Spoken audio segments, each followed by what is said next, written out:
Hello, I'm Jashikins, and welcome to another episode of Jash Reads. Tonight we will continue Animorphs number 2, The Visitor by K.A. Applegate.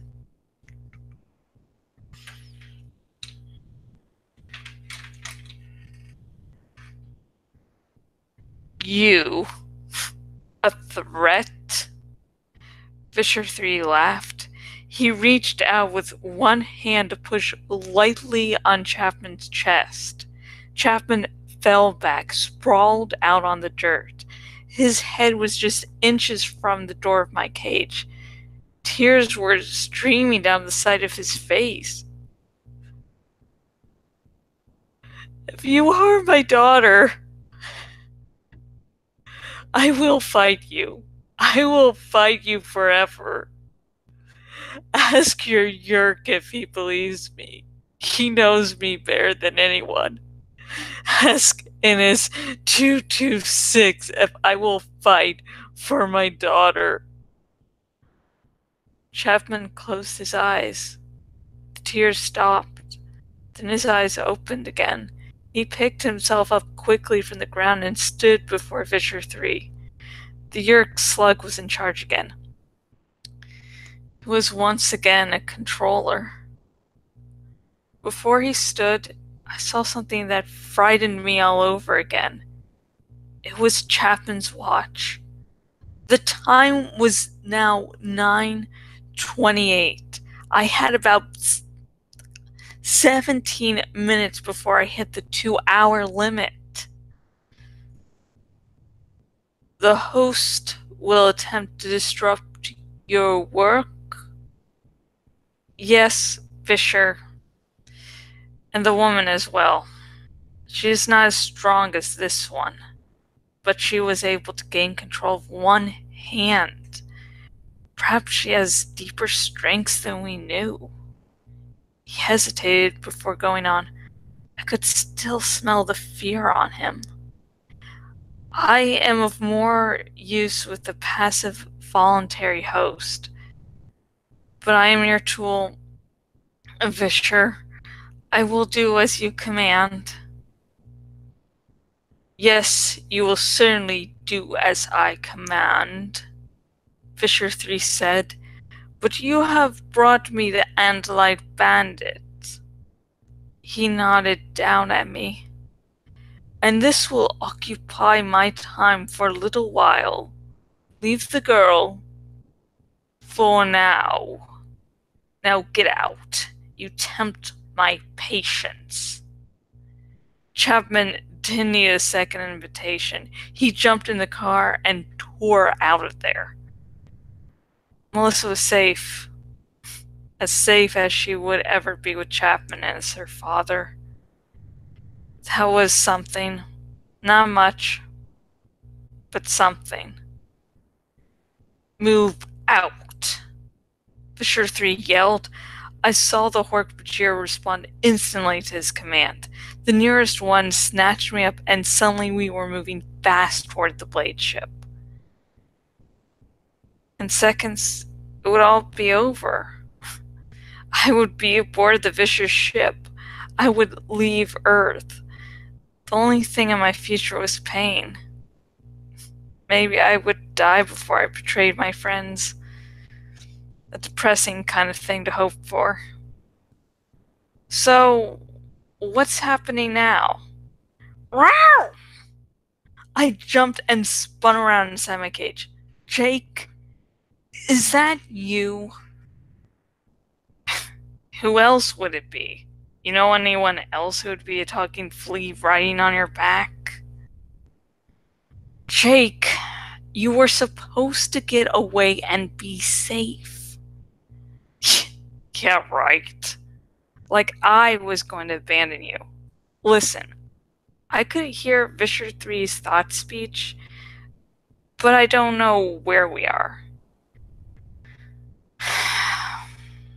We are about 10 feet away from being loaded into Vischer 3's blade ship, and I have about 15 minutes left before I'm trapped in this morph.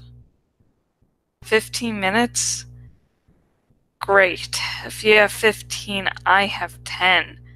I had to morph earlier than you, remember? Jake! Get out of here! You can't be trapped as a flea! The door of the blade ship slid open silently. I could see dark red light inside. I could see a handful of taxons that seemed to be standing over control panels of some sort. Harkbajir stood at attention. I'm not getting out of here, Jake said. None of us are. None of... You mean the rest are fleas too? No, but they should be around somewhere. Tobias was supposed to follow us and lead the others to wherever we ended up. They can't do anything. Oh, really? Well, I bet they'll try. Just at that moment, I heard a strange sound. My cat brain didn't recognize it, but the human me did. It was an engine, a big engine, like a big truck, or maybe a tractor or an earth mover. The Hork-Bajir carrying me saw it too. He ran into the blade ship and tossed me down. Then he ran back to the Visher, who waited in the doorway. I think they've started one of the earth movers, I told Jake. Then I guess it's time for me to get into this fight, Jake said. I'm going to try a quick double morph. Hope it works. Here goes nothing. Yee-haw! All at once, through the open door of the blade ship, I spotted the earth mover. It lumbered at a painfully slow speed, but it lumbered right toward the blade ship. Get into the air, Visher 3 shouted. The nearest taxon said something in their slithery snake speech. It sounded like shresh way, shreep, shreep, shreep. 2 minutes to lift off. Too long. Visher 3 said. His tail went forward. I saw a huge gash open in the flesh of the taxon. Greenish, yellow goo poured out. The other taxons all looked kind of excited. They were waving their little upper arms and snapping their little claws. You and you, Visher 3 pointed at 2 of the taxons. Get us off the ground. The rest of you may feed on this fool. The wounded taxon emitted a wailing, slithery scream. 3 other taxons rushed at him, their circular mouths fastened onto their fellow taxons' writhing flesh, and began chewing and tearing at him. The sound of the diesel engine grew louder. Visher 3 was rapping out orders. Hork-Bajir ran through the door and back outside. Then I saw something happening in the dark corner of the cabin, over past the horrific taxon feeding frenzy. Something was growing. A human being was growing out of nothing. Jake! Can't talk. Don't distract me. Visher 3 was in a rage. You could feel the waves of his anger radiating around the small space. Destroy the machine, he ordered. Outside, 2 Hork-Bajir took aim at the 5 tons of slow-moving steel. Jake was still cowering in the corner, but he had begun to change once again. In the darkness, my cat eyes could see the beginning of a pattern of stripes, black and orange. The stripes of a tiger. It was time for me to do my part.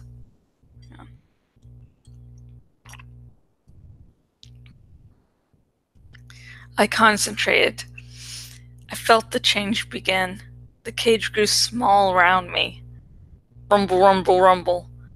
The earth mover closed in. The near-dead taxon screamed as his fellow taxons ate him alive.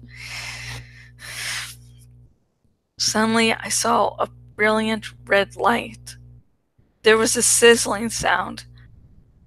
I saw the earth mover disintegrate. My heart was in my throat. Marco? Cassie? Had they gotten away? I had to concentrate. I had to ignore the taxon scream. I had to stop wondering whether Cassie and Marco had been on that earth mover when it was hit. I had to control my morph. Not too far, Rachel. Not too much. I could not become human. Not totally human. I looked down my paw. Short, stubby fingers had appeared. I stuck my stubby half-human fingers through the bars of the cage and found the lock. One of the feeding taxons looked away from his meal just long enough, Jash, and waved its creepy front legs in my direction. Fisher 3 snapped around and glared at me with ferocious hatred. I opened the door of my cage. Roar!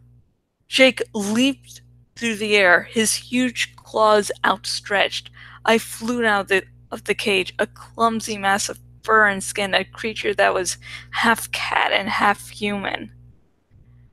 Jake hit Fisher 3 in the side.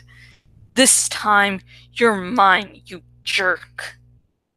Fisher 3 fell over, tangled up in tiger. His deadly tail flashed but missed. Jake ripped the Fisher's flesh with claws infinitely bigger than mine. Arrgh! It was a great pleasure hearing Fisher 3 scream that way, but I had other things to worry about. I couldn't move in my half-morph. I concentrated on regaining my cat form. I had only minutes left before the 2 hours would be up.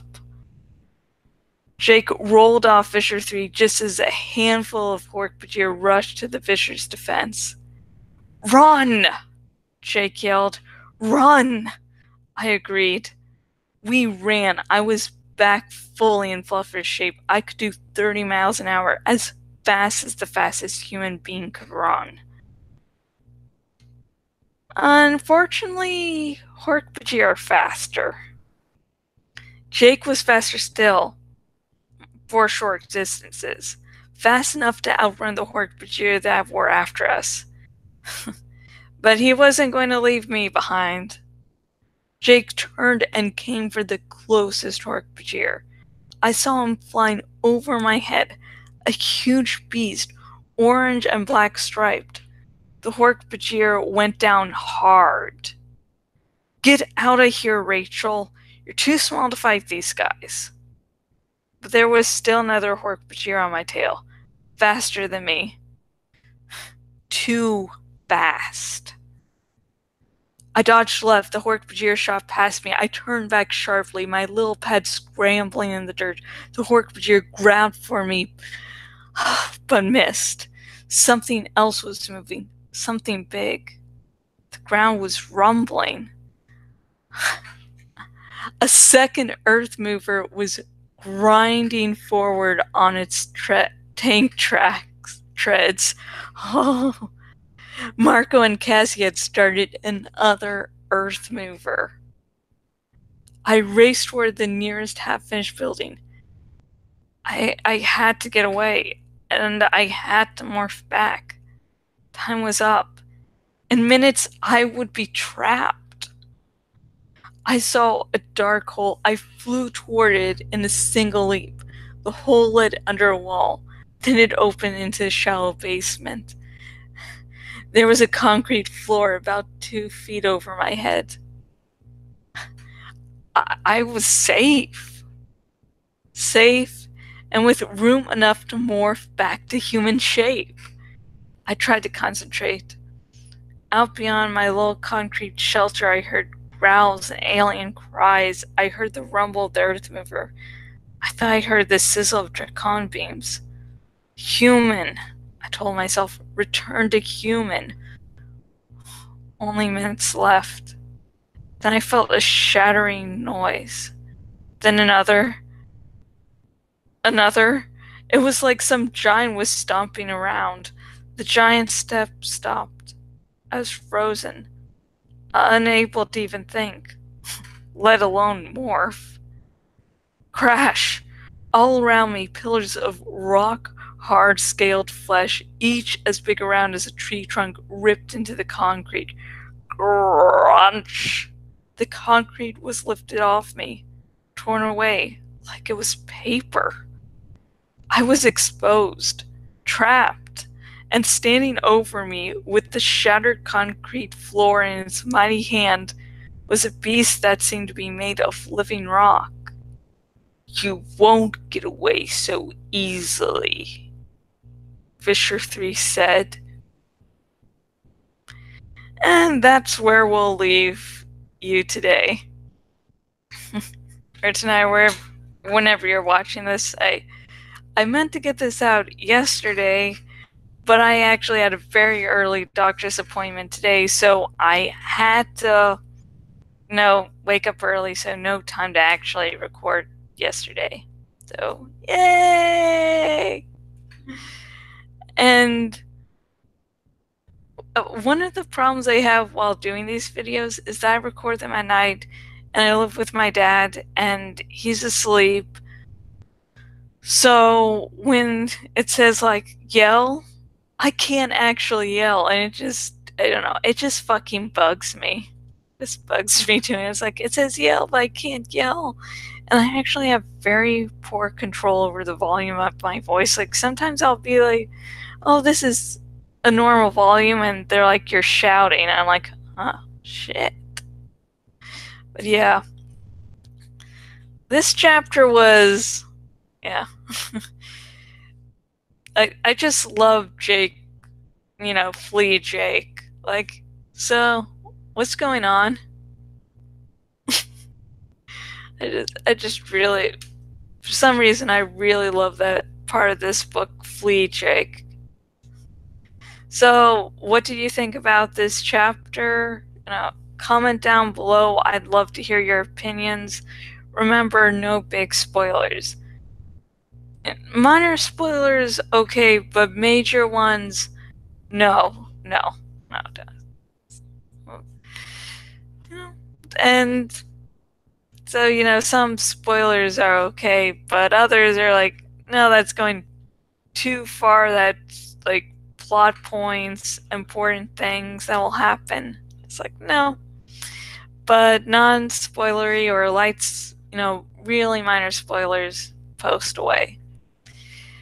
And of course, this is only an adaptation.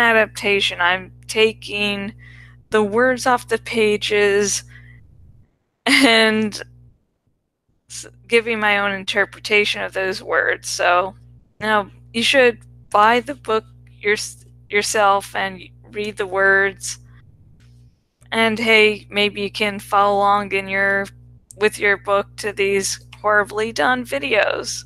And right now I've been having vertigo for like the past 3 weeks, so that's made reading these like an adventure. It's like, can I concentrate or will I fall to the floor? Who knows?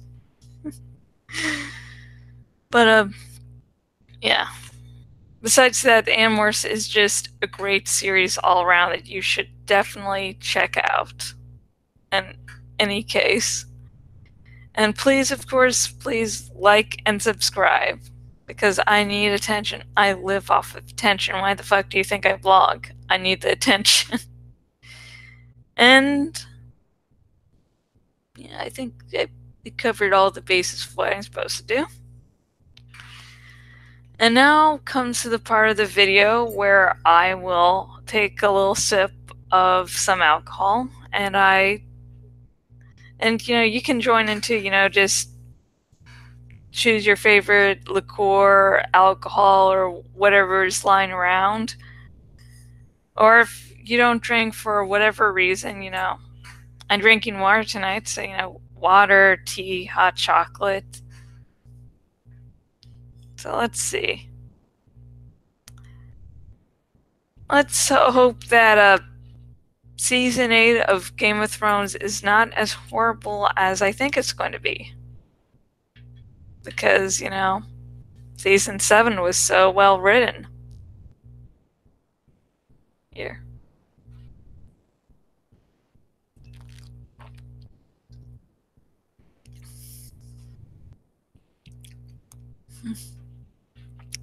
I can love sake. So yeah. I'm only doing this video... Shit, sorry. I'm only doing this video now on Friday because I wanted to keep up doing 2 chapters a week. But videos on Fridays will be, at least for Animorphs, will be extremely rare and just as a need to be done basis. Oh, hope you have a great night, great evening, great day, great night, whatever. Until next video, bye.